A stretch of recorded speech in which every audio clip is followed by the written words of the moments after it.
Alberto, moi ça me fait hyper plaisir de t'avoir ici. Absolument, pour moi c'est pareil. On parlait déjà de psychologie à l'époque et puis on avait déjà eu quelques échanges. Je trouve ça hyper intéressant, hyper captivant. Et c'est un domaine qui m'a toujours vachement intéressé de comprendre, tu vois, comment est-ce que l'humain fonctionne. Donc de t'avoir aujourd'hui dans Unlocked, c'est un plaisir de par ta personne et puis de par tes connaissances et ce que tu connais à ce sujet-là. Merci pour l'invitation. Je me sens honoré d'être là. Euh, Maintenant, ça fait quelques années qu'on se connaît. Du coup, autant la relation humaine qui professionnelle a toujours été très enrichissante pour ce qu'on a fait ensemble. Et puis, je me réjouis de ce nouveau chapitre. Ah bah écoute, t'es le bienvenu ici. Merci. Attends, je prends juste ma note.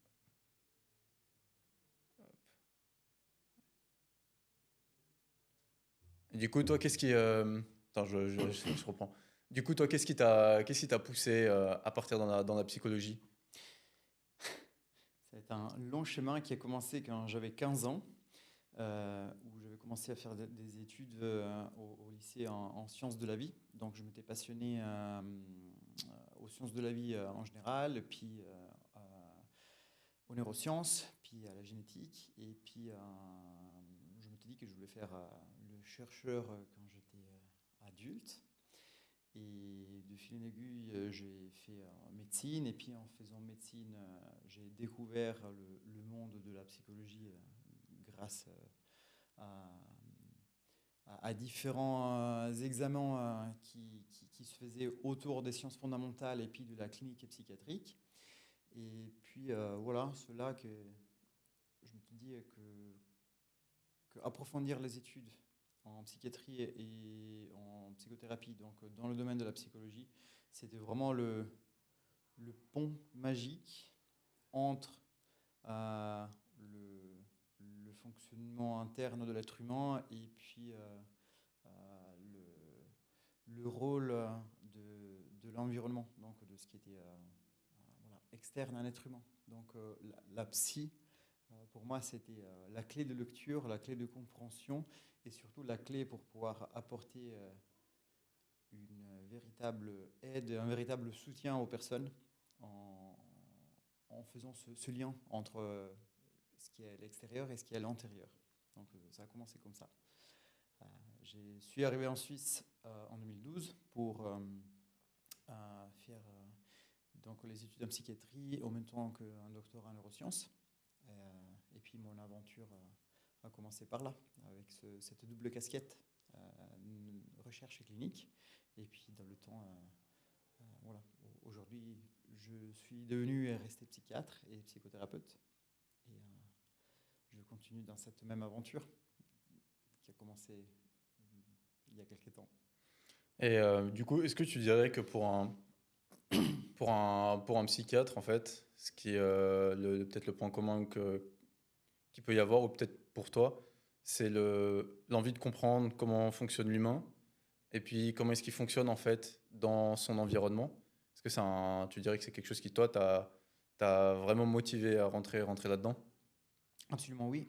Pour moi, il doit y avoir deux envies fondamentales. C'est l'envie de la compréhension, donc la curiosité et la motivation à comprendre le monde. Euh, les deux mondes, le monde externe et puis le monde interne. Et puis aussi l'envie d'aider, d'apporter de l'aide, euh, de devenir psychiatre, psychologue, psychothérapeute. C'est quand même une profession d'aide et de soutien. On l'a fait pour aider les proches, aider les gens. Donc il doit y avoir aussi cette deuxième envie qui doit être aussi forte que la première. Ok, intéressant. Tu as une expérience marquante qui t'a, une expérience qui t'a marqué dans ta carrière, je sais pas, peut-être un cas en particulier, ou je sais pas si tu peux nous dire des choses à ce sujet-là. J'en ai eu beaucoup qui ont été marquants pour moi. Je trouverais presque injuste n'en citer que un, parce que chaque histoire est marquante. Ce qui est passionnant dans ce métier, c'est que la cerise sur le gâteau, pour nous, thérapeutes, c'est qu'on se passionne aux histoires de vie. C'est merveilleux d'écouter les histoires de vie des gens. C'est jamais deux fois la même chose. C'est intriguant. C'est un travail de nouveau de curiosité, d'investigation, d'application. Euh, ça, ça stimule autant d'un point de vue cognitif que d'un point de vue émotionnel. Donc c'est un travail antérieur complet qu'on fait à chaque histoire de vie. Donc moi, ce que je trouve marquant, c'est la posture dans laquelle ma profession te met au jour le jour, au quotidien, avec tous les patients qu'on rencontre. Plus encore que d'avoir une histoire marquante, le travail méta d'observation est vraiment ce qui est le plus marquant dans la profession. C'est Mais ouais, c'est quoi la chose qui t'a le plus marqué dans ta carrière? l'apprentissage, d'être L'apprentissage? surpris tous les jours par les choses qu'on peut apprendre.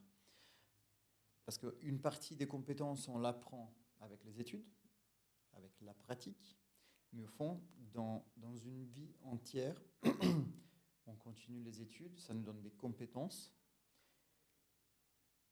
Et l'apprentissage le plus important est celui que tu fais à l'intérieur de toi pour sentir comment tu avances. Quel est le parcours que tu veux prendre dans ta vie? Moi, j'essaie de prendre un parcours de sagesse, de sérénité, de compréhension, de, de patience, de reconnaissance, de gratitude. Et ce parcours, il, il est, il est nouveau tous les jours. Et ça s'apprend grâce au dialogue, grâce à la communication, grâce à la pratique. Donc c'est la chose qui aujourd'hui fait encore le plus d'effet surprise en moi. T'aimes pas la routine? Non. Parce que de ce que tu me dis là, en fait, euh, alors c'est peut-être personnel, tu vois, mais moi j'ai besoin d'avoir des expériences, d'avoir des choses nouvelles, d'essayer des choses nouvelles. Et dès que je tombe dans un cadre où je peux tout prédire et que je vois exactement comment ça va fonctionner, ben, j'ai tendance à m'ennuyer. Tu vois, donc si par exemple j'ai un environnement de travail qui est toujours le même, où les choses sont redondantes, eh ben, ça devient ennuyant. Et en fait, c'est un pattern que j'ai l'impression que les gens qui par exemple font la même chose depuis 20 ans, ben, s'ennuient et puis tombent dans quelque chose où il n'y a plus rien de nouveau et puis en fait tu découvres plus rien. Et moi, dans mon raisonnement à moi, on est ici pour quelque chose, mais si on pour faire des choses de notre vie, et avant toute chose, c'est par rapport à nous-mêmes, pour découvrir en fait tout ce que le monde a à offrir. Donc je parle même pas forcément de voyage et puis de partir loin, mais je pense même au quotidien, de changer ne serait-ce qu'une petite action, tu vois, faire quelque chose de différent, eh ben, ça peut changer complètement la donne. Et puis comment tu te sens. Alors après, peut-être que c'est personnel et que je généralise ça. Mais je pense que nous autres humains, on a vraiment besoin d'être stimulés. Tu vois, on n'est pas fait pour faire un travail à la chaîne et quelque chose de répétitif constamment. Il y a du positif dans les deux choses. Alors, je n'aime pas la routine, mais en même temps, le cerveau a besoin de routine pour consolider des acquis, pour sentir qu'il y a une certaine forme de sécurité. Vivre dans notre maison, aujourd'hui, c'est une routine. On ne change pas de lieu de vie tous les jours. On n'est plus nomade. Donc, quelque part, il y a des choses dans lesquelles on aime la routine. Savoir qu'on Une va... routine classique, ça c'est une routine classique. Ben, c'est une routine qui apporte de la sécurité. Voilà, comme se lever par exemple tous les jours à la même heure, Voilà. aller chez le coiffeur régulièrement, ce genre de choses-là. Voilà. C'est une forme de routine positive. Mm. Le cerveau, je trouve qu'il a besoin des deux choses, la routine et la stimulation. Le cerveau est un organe qui est député à la coordination du mouvement. C'est un organe de survie. On bouge parce qu'on doit survivre. On cherche à manger, on cherche à se défendre, on cherche à se reproduire. C'est coordonné par des stimuli internes qui sont retravaillés dans le cerveau, qui coordonnent la machine. Donc la stimulation, la découverte, elle est absolument importante. La routine, elle est importante aussi. Parce que si rien n'était une routine, on serait qu'un mode de survie. Et ça serait épuisant. Donc après, chaque être humain décide de manière plus ou moins consciente quel est son quota de routine positive et quel est son quota de stimulation positive.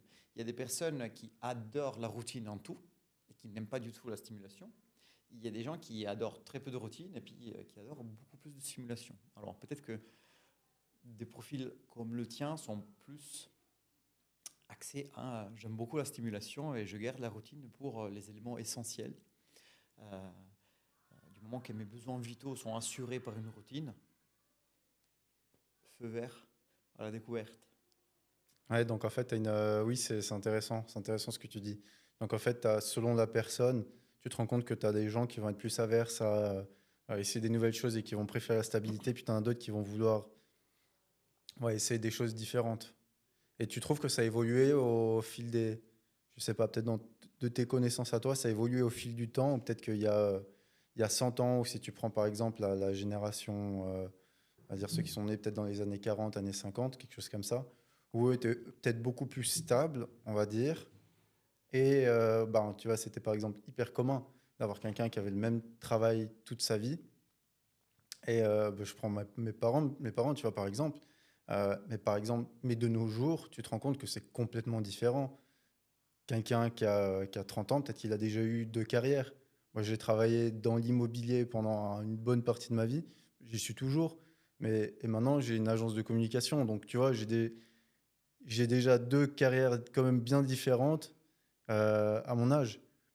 Et je dis ça à mes parents, tu vois, ils me regardent avec des grands yeux à chaque fois. Ils me disent, mais pourquoi tu as fait ça? Tu vois, ma mère, quand je lui ai dit que j'avais lancé une agence à côté de mon travail, tu vois, elle me disait, mais t'en as pas assez, mais pourquoi Et je sais pas, est-ce que toi, tu trouves qu'il y a un changement, justement, où on a besoin maintenant, de nos jours, d'être plus stimulé, une tendance générale qui change? Alors, j'ai pas vécu dans les années 40, je crois toi non plus, Non. mais en étudiant un petit peu l'histoire, ce que j'interprète, c'est que un facteur déterminant, c'est sûrement le contexte. Euh, Dans les années 30-40, on sortait, alors moins en Suisse. Moi, je te parle de ce que dans mes origines italiennes a été vécu. On sortait de 2 grandes périodes de guerre qui faisaient qu'il y avait une instabilité imposée. Ma famille, donc mes grands-parents paternels, et ma famille du côté paternel a beaucoup voyagé en Europe, pas par envie, même s'ils étaient des grands voyageurs par le plaisir, mais ils ont dû voyager pour des questions liées vraiment à la stabilité politique et à la guerre. Je viens d'une famille où il y a eu des générations de journalistes et leur mission a été de documenter ce qui se passait. Et puis en fonction du parti politique, c'était plus ou moins délicat de faire du journalisme. Donc il y avait une instabilité qui était imposée. À l'époque, je pense que c'était particulièrement apprécié d'avoir une stabilité et une routine. Au jour d'aujourd'hui, on vient de plusieurs années de stabilité, en tout cas chez nous. En fonction de la zone géographique qu'on prend en examen, la situation est très différente. Mais voilà, pour ce qui concerne notre petite vie, dans notre petit monde euh, en Suisse ou en Italie ou en France, on vient quand même de quelques années, quelques décennies de stabilité qui s'est mélangée à la révolution informatique,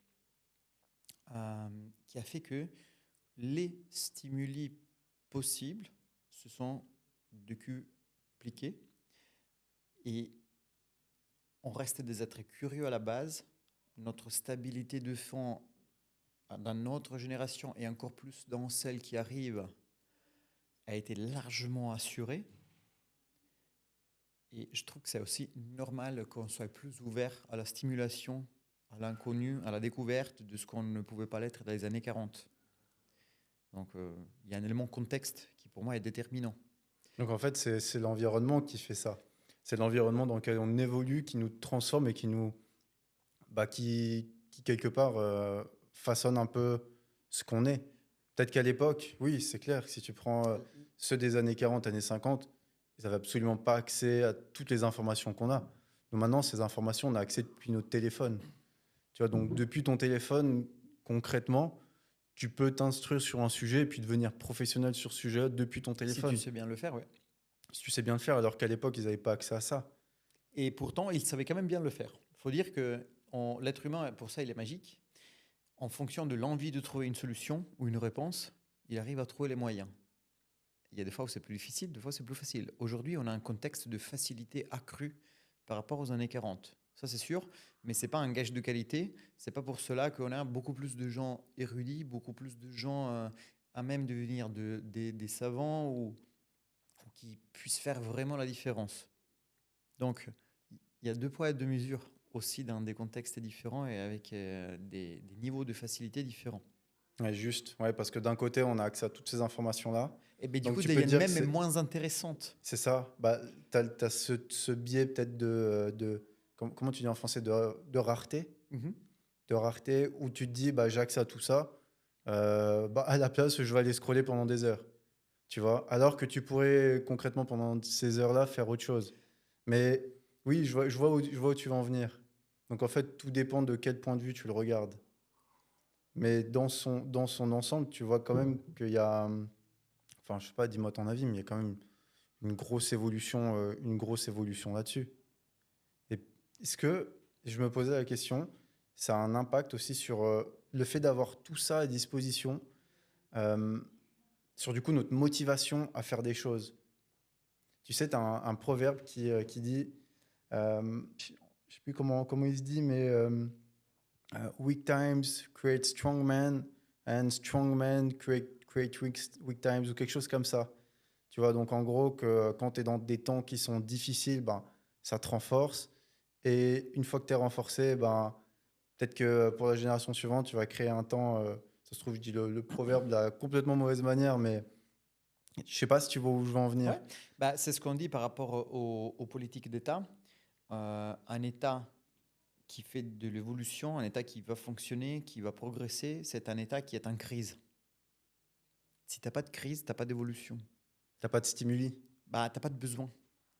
Rappelle-toi, le cerveau, c'est un organe qui fonctionne beaucoup par besoin. Donc, quand tu as un besoin à résoudre, tu vas trouver une solution. Par- Parfois, tu as la partie passion qui te fait trouver des solutions, même si tu n'as pas de problématique, qui te fait passionner un sujet et le faire avancer. Mais un grand moteur, c'est le besoin. Donc, ce que tu dis, c'est juste. Donc on a besoin d'avoir une pression quand même Alors, qui est là, tu vois, et qui nous motive à prendre des décisions, à faire des choses. d'un point de vue strictement biologique, la pression est soit positive, soit négative. Donc, il y a un niveau de pression qu'il faut attendre pour pouvoir avancer. Si on avait zéro pression, on n'avancerait pas. On serait très probablement recroquevillé dans notre lit et dans notre canapé toute la journée en train de dormir H24. Donc, un certain niveau de pression, il est utile, il est positif et ça fait avancer l'être humain, ça fait avancer tous les êtres vivants, ça fait avancer le monde. Donc oui, il faut un niveau de pression. Or, C'est quoi le niveau de pression, le bon niveau de pression? ça dépend de comment tu voudrais le quantifier, mais au fond, tu le sens à l'intérieur de toi. Quand tu as l'adrénaline parce que tu vas faire un chouette projet et que tu dois faire tes preuves, montrer que le projet va réussir, c'est de la pression potentiellement positive. Euh, Quand tu as peut-être 15 personnes que tous les jours tu dises alors est-ce que tu as fait ton projet mais je vois pas de résultat, on en est où, on en est où, peut-être cette même pression va devenir négative. Ça, tu le sens à l'intérieur de toi. Le corps est un excellent indicateur du niveau de pression. Parce que là, tu te sens mal, tu te sens transpirer, tu te sens trembler, tu te sens tendu, tu sens de grandes palpitations, tu sens d'avoir une respiration courte, probablement pas. Donc, c'est que tu es en train de vivre une pression quand même présente parce que tu es en train de faire un podcast qui te tient à cœur, c'est un projet dans lequel tu crois, que tu as initié. Donc, il y a un certain niveau de pression, mais ton corps ne te donne pas du tout d'indicateur que ce soit une pression négative, excessive au point de devenir négative. Oui, d'accord, je vois ce que tu veux dire. C'est comme la pression en fait que tu pourras avoir si tu vas. Alors peut-être que là, je parle de pression physique. Je sais pas s'il y a une comparaison à faire là-dessus, mais la pression que tu vas avoir quand tu vas faire une course, par exemple, un 10 km, et puis la pression si tu vas faire un ultramarathon, c'est pas la même. Oui, en fonction de la personne, Ça peut être inversé. Mais Moi, j'ai beaucoup plus de pression si je fais un 10K, si je fais un ultra. ah oui, Ouais. Pourquoi? Parce que le 10K, tu te dis, c'est court, c'est du niveau d'intensité tout le long. C'est une course contre la montre pour voir qu'est-ce que j'arrive à faire avec ce 10K. Un ultra, il y a d'autres leviers. Pour moi, en tout cas les miens, mes leviers dans un ultra, c'est être dehors, regarder des magnifiques paysages, créer des souvenirs, partager avec les personnes qui marchent ou qui courent à côté de moi. Donc, je ne ressens aucune pression si ce n'est celui de le finir. C'est comme ça que je suis arrivé à courir jusqu'à 130 km parce que petit à petit, j'ai augmenté pour voir jusqu'à où mon corps était capable d'arriver. C'est la seule pression. Mais je me dis, je vais essayer, je ferai de mon mieux. Si mon EG ne peut pas finir, ben, je ne finirai pas. t'avais pas une peur de l'abandon? Parce que Si, bien sûr, mais ça fait partie du jeu. tu dis j'ai cet objectif de faire 130 km. Moi, personnellement, tu vois, ça me mettrait la pression de me dire je dois quand même courir 130 bornes. Parce que tu n'es pas, peut-être, je ne sais pas ce que tu fais comme niveau de course, mais moi j'y suis arrivé très progressivement. J'ai commencé avec 5 et puis je suis arrivé au 130.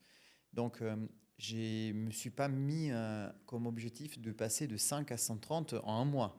J'y suis arrivé sans même pas savoir que j'allais y arriver. C'était une évolution naturelle. Je dis, ah tiens, demain je vais découvrir un 40, puis un 60, puis un 80. C'était l'envie de la découverte. Donc, il n'y a jamais eu la pression du je vais faire ça, mais c'est abyssal. Alors, oui, je sentais une différence abyssale entre ce que je faisais avant, Ouais. mais je me dis, bon, je vais tenter. Alors qu'en 10K, je trouve qu'il y a beaucoup plus de pression parce qu'il y a ce côté, je dois m'y donner à fond. Je sais que je veux le finir en 10K, donc l'objectif devient plus avec soi-même de voir de comment on va le finir, en combien de temps, comment je vais me sentir à la fin. J'y vis, moi, plus de pression. En fait, tout dépend du contexte. Tout dépend du Euh, contexte, c'est ça, De tes et du leviers, point de vue quels aussi. sont tes leviers? Oui, ouais, c'est ça. C'est ça, on a tous des leviers qui sont propres à chacun. Puis juste avant, tu disais que le corps était un très bon indicateur pour reconnaître la pression. Je sais plus comment tu avais formulé ça. Ça va être quoi ces indicateurs? Alors, je t'ai fait quelques exemples tout à l'heure. Ça, c'est de très bons indicateurs.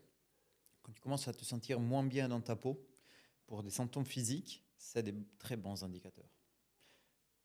Transpiration, tremblement, palpitation, respiration, tension. Ça, c'est les premiers indicateurs d'un excès de stress, d'un excès d'adrénaline, d'un excès de pression. Donc, Excès d'adrénaline. ouais. Excès d'adrénaline.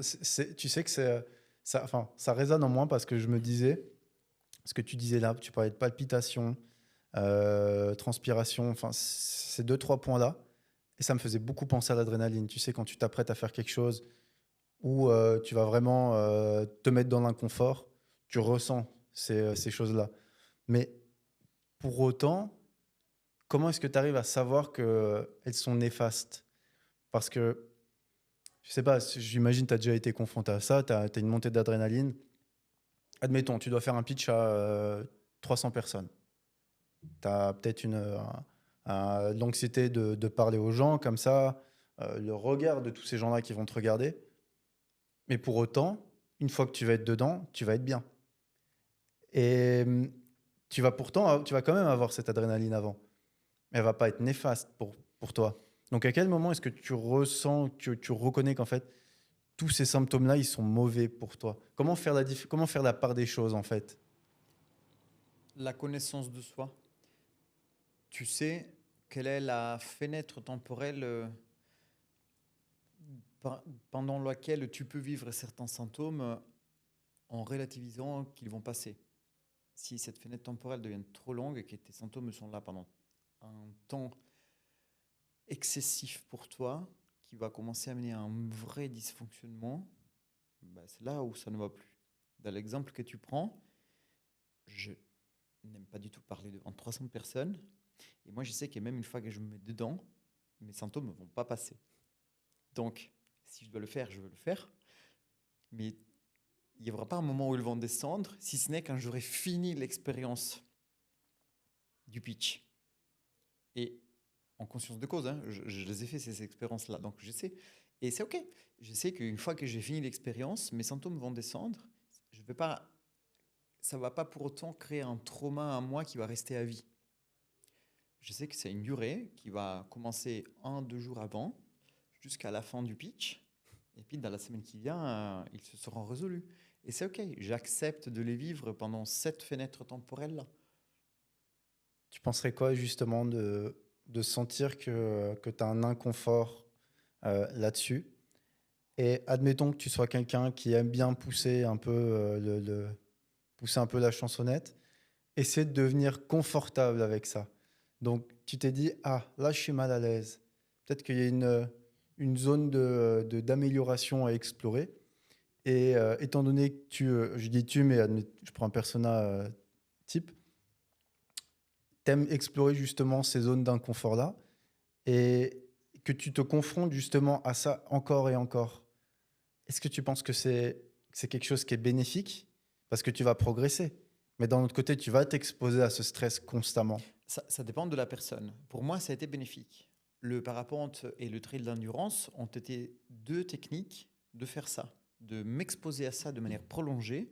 Et à chaque fois que j'y étais exposé, chaque minute que j'ai passée en vol ou en courant, je faisais ce travail d'analyse et de réorganisation des informations. Je suis mal à l'aise, je suis dans l'inconfort, j'ai des douleurs, j'ai des peurs. Bien, je traite tout ça comme des informations. C'est génial. Plus j'ai peur, plus ça me donne des informations sur comment je fonctionne. Et tu sublimes la charge négative de la peur en quelque chose d'extrêmement positif pour connaître comment ça fonctionne à l'intérieur de toi.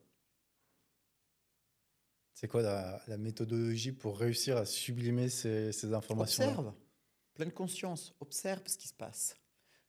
Tu ne dois pas modifier ce qui se passe. Tu observes. Comme si tu faisais une review de... Ouais, c'est le travail le plus simple qui existe. Là, tu regardes ce qui est autour de toi, tu sais me dire. Il y a 2 micros, une table, etc. Ben là, tu dois faire pareil. Tu dois observer ce qui se passe en toi sans aucune prétention de devoir le changer. Donc je ressens de l'adrénaline, je ressens de la peur, je ressens toutes ces choses-là. Je vois, j'ai une combinaison, j'ai un parapente au-dessus de moi. Tu vas vraiment tout analyser comme ça. Donc en fait, tu vas essayer d'être le plus pragmatique possible en fait. C'est ça que ça te force à faire. Ça te force à être plus rationnel et à combattre un peu ton cerveau. Comment tu disais ça? Notre cerveau, il est configuré pour nous protéger, c'est ça? Pour être un organe de survie. Pour être un organe de survie. En fait, en rationalisant, tu combats ou quelque part tu rassures du coup cet organe de survie. C'est ça, c'est ni plus ni moins ça que tu fais. Ouais, et puis Si tu vas parler devant 300 Alors, personnes, tu vas te dire, mais ils vont pas m'attaquer ces 300 personnes. Ils sont là pour m'écouter. Et puis en fait, il y a aucun danger. c'est des choses que tu peux dire à ton cerveau. Effectivement, tu fais ce qu'on appelle de la restructuration de tes pensées ou restructuration cognitive, où tu dis, mais en fait, j'ai une information émotionnelle. Qu'est-ce que je vais pouvoir communiquer à moi-même pour que cette information émotionnelle soit à mon service? Et ça, c'est un dialogue antérieur que tu fais tout le temps. Euh,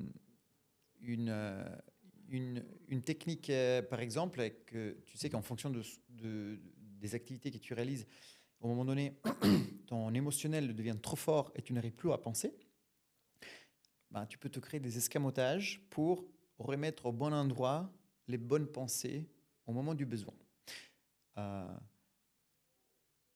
Je tire l'exemple d'un athlète, d'un champion en parapente. Pour vivre toujours avec la meilleure discipline ses compétitions et ses moments de vol, il a toujours cousu sur les doigts de ses gants des phrases. D'accord? Donc, en vol, quelle que soit la difficulté qu'il traverse, il pourra toujours aller lire ces phrases et se rappeler de quels sont les mots qui vont faire du bien à sa discipline, qui vont communiquer avec son émotionnel pour le garder sur le droit chemin. Donc, il y a des fois où ton émotionnel est trop fort, et c'est à toi de savoir à quel moment ça va devenir trop fort. Et là, tu peux lui donner des piqûres de rappel, te trouver des escamotages, ou alors tu sais que quand ça devient trop fort, ça a une durée déterminée de 3 minutes, 5 minutes, 10 minutes. Tu laisses passer ce temps avant de prendre n'importe quelle autre décision. Donc, tu peux avoir plusieurs techniques pour faire face à toi-même de manière constructive. C'est ce que tu dis d'essayer d'analyser les faits et puis de mettre en place ces techniques-là. Dans la réalité, euh, ça demande un entraînement de le faire à répétition. Ou est-ce qu'il y a une bonne méthodologie? Tu vois, par exemple, tu dis à quelqu'un de faire de la méditation. Enfin, on va rester sur l'exemple de, comment tu appelles ça? Comment tu appelles ça? La restructuration. Mhm. Voilà. Si tu prends l'exemple de la restructuration, c'est pas en te faisant une fois ou deux fois que tu vas devenir bon à ça et que ça va t'aider. Ça te demande quand même, j'imagine, des heures et des heures de practice. Comme tout, plus tu t'entraînes, mieux c'est. On ne peut pas quantifier combien d'heures. C'est comme si tu vas au fitness, il y a des corps qui réagissent plus vite que d'autres. Donc ça dépend de ta propre facilité intérieure. Mais je trouve que c'est important d'entraîner une formulation positive des pensées tous les jours. Orientée solution. Toujours orientée solution. Donc, quand tu as un problème, tu essaies de trouver une solution. Si tu commences à sombrer et puis à te lamenter sur ton sort, tu sais que c'est fini. Mais comment tu fais, par exemple, si tu es dans une période où tu es fatigué, tu as beaucoup de choses à gérer, pour réussir à avoir, parce que ça demande un minimum de positivité, du coup, ce qu'on dit là, comment tu fais pour aller puiser justement cette positivité-là? Est-ce que tu as un raisonnement à avoir, un- J'essaie de comprendre comment ça fonctionne. Je pense à mes piliers, à, comment dire, mes valeurs piliers. La reconnaissance, la gratitude, la paix, la sérénité, la compréhension, la curiosité. J'essaie de toujours interpréter, analyser, vivre ce qui se passe en moi et en dehors de moi via ces valeurs-là, via cet angle-là. Donc j'essaie de piloter un peu mes pensées parce que j'ai choisi des mots-clés ou ces piliers qui me permettent de donner une lecture du monde. Et pour moi, c'est mes bons piliers pour avoir une lecture qui est orientée solution. Donc, le fait quelque part, de retourner sur tes racines et puis en fait, te recentrer sur toi-même et puis ce qui te définit. Ouais. Ouais. C'est ça qui t'aide. Mhm. Ça demande de faire un travail en amont de préparation où tu vas définir tes valeurs. C'est marrant, moi, je me suis noté quelques phrases comme ça pour me rappeler, tu vois. J'essaie de les lire de temps à autre quand j'y pense. Même dire, par exemple, il y en a une d'entre elles, c'est d'essayer de faire les choses différemment. Tu vois, essayer de remettre en question à chaque fois mes manières de faire. Et alors, je sais pas si je peux appeler ça un pilier quelque part, mais Mhm. toi, est-ce que du coup, tu as fait un travail, je sais pas si tu fais ça avec tes clients, mais justement de définir pour un patient qui il est, enfin, pour lui, hein, de son point de vue, bien sûr. Est-ce que c'est quelque chose que tu fais parfois? Je le fais tous les jours. Tu fais tous les jours? Ouais. Je- il y a pas eu un jour dans ma vie, je dis, tiens, je vais commencer à faire ça. Ça s'est mis en place petit à petit, naturellement. Mais oui, je le fais tous les jours. On est confronté tous les jours à des situations où on se dit, c'est compliqué, c'est difficile. Qui dit que c'est compliqué? Qui dit que c'est difficile? Moi, quand on me dit, ouais, ça va être compliqué, je dis, bah, c'est très bien. C'est pas impossible, donc c'est qu'on peut le faire. Et que ce soit compliqué ou pas, on ne sait pas, on va le faire. Puis on regardera. Ouais, ouais, ça demande d'être dans une démarche quand même positive. Et mais je redate, hein, enfin, je vois où je comprends le raisonnement. Mais moi, ça me paraît tellement anodin, quelque part, tu vois, tellement normal de faire ça. Alors, peut-être que c'est parce que j'ai essayé plein de choses différentes et que du coup, j'ai pu identifier toutes ces choses-là, enfin, ces piliers sans vraiment faire exprès, en faisant un peu du A/B testing. Ah, ça me convient, ça me convient pas, tu vois, et puis peaufiner un peu ça. Mais tu vas avoir certaines personnes à qui tu vas dire ça. Tu vas leur dire, par exemple, ce que tu viens de me dire là, c'est compliqué, c'est très bien. Ils vont te regarder. Alors, selon le niveau comment dire, de proximité que tu as avec la personne, mais si la personne est transparente avec toi, elle va dire, mais moi, j'ai pas envie de les faire, mais tu vois, ça m'embête de faire ça. Je sais pas comment je vais y arriver. Si c'est OK pour lui, c'est OK. Moi, je dis juste, moi, quand on me dit c'est compliqué, le juge intérieur qui dit c'est compliqué, je lui dis très bien, ça pouvait être pire que ça. Donc, on prend le positif dans cette phrase. Et le positif est ce n'est pas impossible. C'est ça que c'est le mantra que tu essayes de donner à chaque fois dans tes raisonnements. Ouais. Comment tu t'y prends quand tu as un patient, par exemple, qui est, j'imagine que tu dois en avoir, qui sont pas bien, qui traversent des trucs hyper difficiles, et que tu peux pas juste leur dire t'inquiète pas. Bon, ah, C'est quoi ta méthodologie pour rassurer cette personne?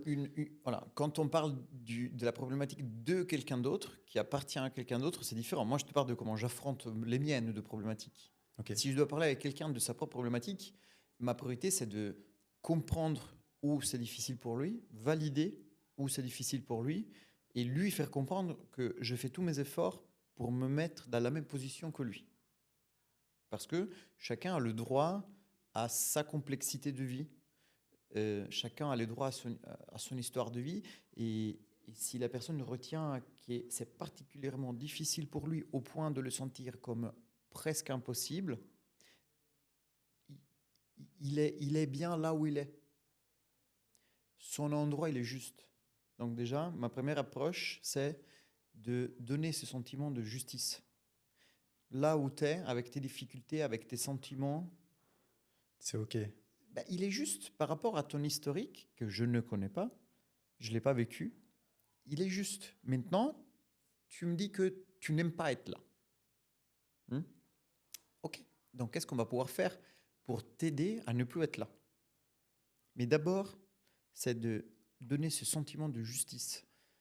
D'acceptance. C'est Ouais. de montrer, enfin, je te corrige pas, mais Ouais, c'est juste, ouais, c'est ça. c'est que la personne se sente acceptée en fin de compte dans la situation où elle est. Elle-même doit s'accepter dans cette situation. Ouais, ça part de là, en fait. Ah ouais, c'est D'aider clé. l'autre à. Comme moi, je m'accepte dans mes choses difficiles à moi, quand je me dis, on peut quand même aller de l'avant, c'est que d'abord, j'ai accepté d'être là.